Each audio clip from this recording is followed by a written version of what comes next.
Hey everybody, Sam Kavaris in the Nimnik Chevrolet Video Sports Update.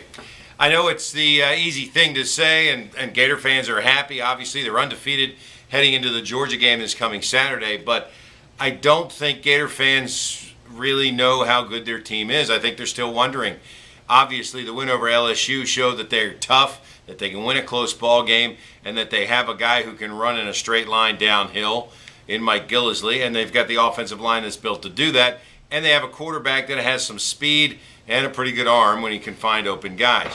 But the win over South Carolina really didn't show anything. The 3 turnovers that were either created or given up, depending on who you listen to, put the game out of hand. I mean, when you get the ball so deep in the opponent's territory, you should take advantage of it, and they certainly did that. And give them credit for that. They scored touchdowns in those situations instead of waiting to try to kick field goals, and that really demoralized South Carolina and put them out of the game. So Florida was not productive statistically early on, and they were stuffed in the run, and there were some things that weren't going their way.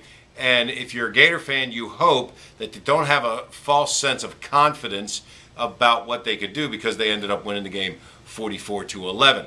It is the kind of football game that kind of got out of hand and seemed easy against a pretty good team in South Carolina. Now, Georgia will obviously try to take advantage of that. And you can kind of compare what Florida did to Kentucky, shutting them out earlier in the swamp this year, and what Georgia ended up having to do to Kentucky, and that is winning late on a late touchdown and a 400-yard performance by Aaron Murray in Lexington. So 2 completely different things, but it is at least a statistical comparison that you can put up there. And remember, South Carolina ran all over Georgia, so we'll see if Florida can continue that streak. The Gators hold the destiny in their hands. If they win, they'll represent the SEC East. If they lose, they'll wait around to see if Georgia can win out in the conference, and then the Bulldogs would go. So it's just like we like it. It's set up for the ultimate test. The winner moves on, the loser licks their wounds and complains about it for another year. Saturday's game, 3:30, and yes, as you know, they're already lined up over there and waiting to get in to RV City. It is truly one of the great weeks of the year when it comes to sports in North Florida. Meanwhile, the Jaguars couldn't get out of their own way again, and this has become a reoccurring theme. Mike Mularkey has said all along that it's hard enough to beat teams like the Bears and the Bengals and the Texans, but when you've got to overcome your own mistakes, and stupid ones at that, then it becomes nearly impossible to do so.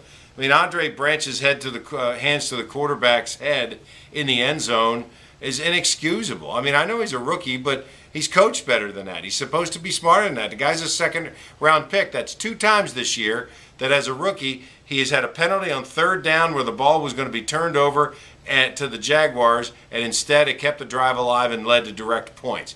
Now, I'm not putting the whole game on him, obviously. Maurice Jones-Drew hurt and didn't play.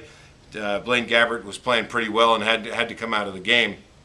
But still, those are the plays. You start looking at the play sheet in the game and you go, oh, the game changed here, here, and here.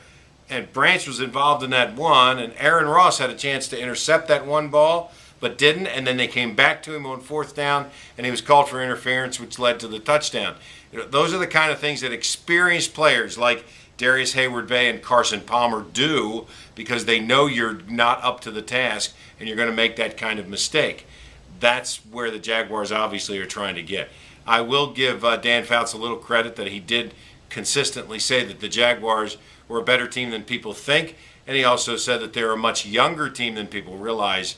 But at the same time, why didn't somebody tell him during the game that Scobie had kicked a 50-yarder in that game, and that was the longest one that he had kicked this year? Nonetheless, the Jaguars fall to 1-5. We'll find out more about Gabbert and about Maurice Jones-Drew, and they take on Green Bay Sunday in Green Bay. I'm Sam Kavaris. That's the Nimnik Chevrolet Video Sports Update.